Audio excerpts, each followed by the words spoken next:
Hello बच्चों, आइए प्रश्न को देखते हैं। दर्शाइए कि बिंदु, यहाँ पे बिंदुओं के निर्देशांक है 1, -2, -8। बी बिंदु है जिसके निर्देशांक है 5, 0, -2। सी बिंदु के निर्देशांक है 11, 3, 7। ये बोला है कि तीनों बिंदु संरेख है, ये हमें दर्शाना है और साथ ही साथ बी द्वारा एसी को विभाजित करने वाला अनुपात भी ज्ञात करना है। प्रश्न को हल करने से पहले इसकी मुख्य अवधारणा के बारे में चर्चा कर लेते हैं। तो देखिए, यहाँ पे मुख्य अवधारणा हम लोग लिखते हैं। जब भी हम लोग किसी एक रेखा, मान लो ये रेखा आ गई, ये सदिश को व्यक्त करता है और यहाँ इस सदिश पे तीन बिंदु है अपने पास। ए बिंदु, बी बिंदु और सी बिंदु।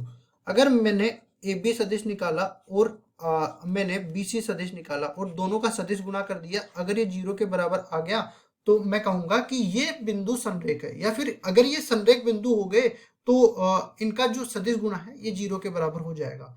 देखिए, अब इसके बाद हम लोग इसका अनुपात भी निकालने का एक सूत्र निर्धारित कर देते हैं। मान लो ए के जो निर्देशांक है वो आ गए x1, y1, z1 और सी के निर्देशांक अपने पास आ गए x2, y2 और z2। और मान लो हमने अपनी तरफ से ये b के निर्देशांक मान लिए x, y और z। और ये b जो है इसको m अनुपात n के अनुपात में विभाजित करता है। तो x बराबर किसके हो जाएगा? mx2 प्लस nx1 बटा में m प्लस n। अंत विभाजन का सूत्र हम लोग लिख रहे हैं। बाह्य विभाजन के केस में जब हम लोग निकालेंगे तो ऋणात्मक अनुपात आ जाएगा। तो हम लोग सारा अंत विभाजन का ही लेके चलते हैं। y बराबर यहाँ से हो जाएगा my2 प्लस n y1 बटा में m प्लस n। फिर z का आ जाएगा बराबर में m z2 plus n z1 बटा में m प्लस n। ये दोनों सूत्रों का उपयोग करेंगे हम लोग। तो देखिए, सबसे पहले हमारे पास ये जो निर्देशांक दे रखे हैं, पहले तो तीनों बिंदुओं को लिख लेते हैं। यहाँ पे देखिए, ए बिंदु इसको मान लेते हैं, इसके निर्देशांक है 1, -2 और -8। बी बिंदु के निर्देशांक दे रखे हैं 5, 0 और -2। सी बिंदु के निर्देशांक 11, 3 और 7।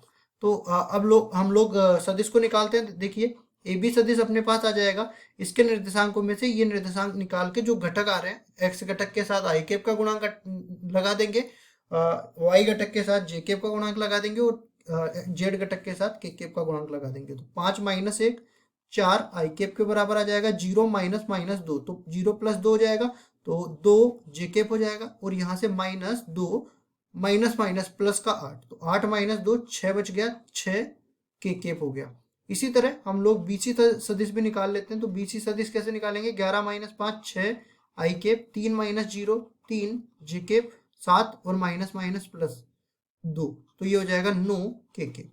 अब देखिए, यहाँ से आगे इसको सरल करते हैं तो दोनों का हम लोग निकालते हैं सदिश गुणा। तो ए बी सदिश और बीसी सदिश, दोनों का सदिश गुणा करते हैं। अगर सदिश गुणा का मान 0 के बराबर आ गया तो हम लोग कहेंगे एबीसी तीनों बिंदु संरेख थे।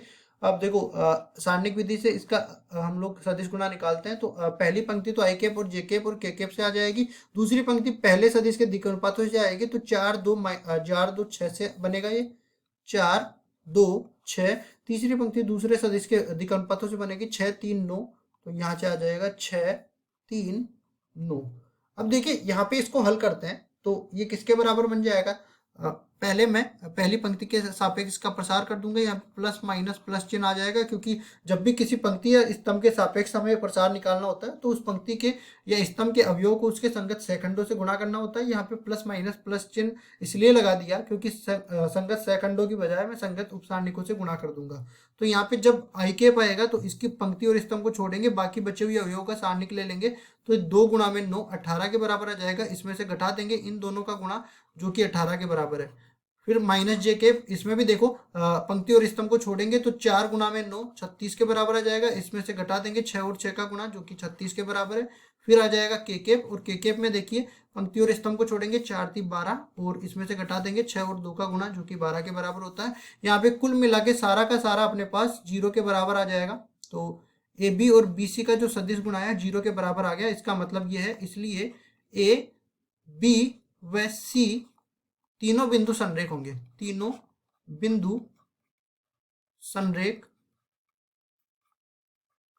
होंगे। अब देखो चलते हैं अनुपात निकालते हैं। तो अनुपात के लिए सबसे पहले तो बिंदुओं को फिर से उठा के लाते हैं हम लोग, या फिर एक काम कर लेते हैं, यहीं से हम लोग निकालेंगे। मान लो कि लैम्डा अनुपात 1 के अनुपात में ये विभाजित करता है बिंदु। तो यहाँ से देखिए ये वाले सूत्र निकालेंगे। तो x की जगह क्या है 5, तो लिखेंगे यहाँ पे 5 बराबर में, 5 बराबर में ऊपर तो लिख देंगे अनुपात,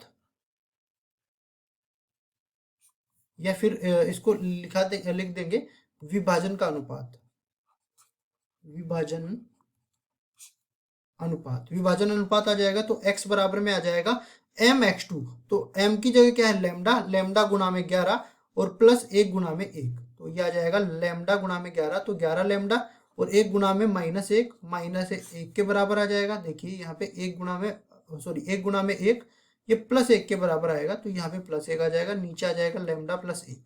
अब देखो हमें y और z के लिए निकालना जरूरी नहीं है।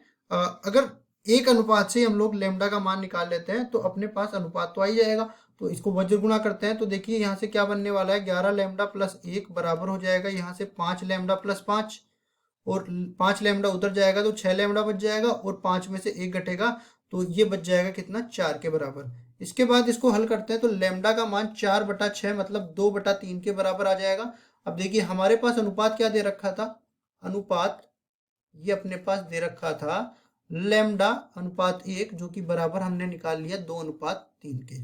ठीक है, 2/3 के बराबर आ गया। मतलब जो बिंदु है, इसलिए स्पष्ट है कि बी बिंदु ए व सी बिंदुओं को 2/3 के अनुपात में अंतर विभाजित करता है, क्योंकि ये अनुपात देखो धनात्मक आया। बिंदुओं को 2/3 के अनुपात में अंतर विभाजित करता है, अंतर विभाजित करता है। इस तरह से पहले तो हमें संरेख सिद्ध करना था और फिर विभाजन का अनुपात निकालना था। तो दोनों निकाल के हमने बता दिया, यही हमारा उत्तर हो गया। आशा करता हूँ ये सवाल आपको समझ में आया होगा। धन्यवाद।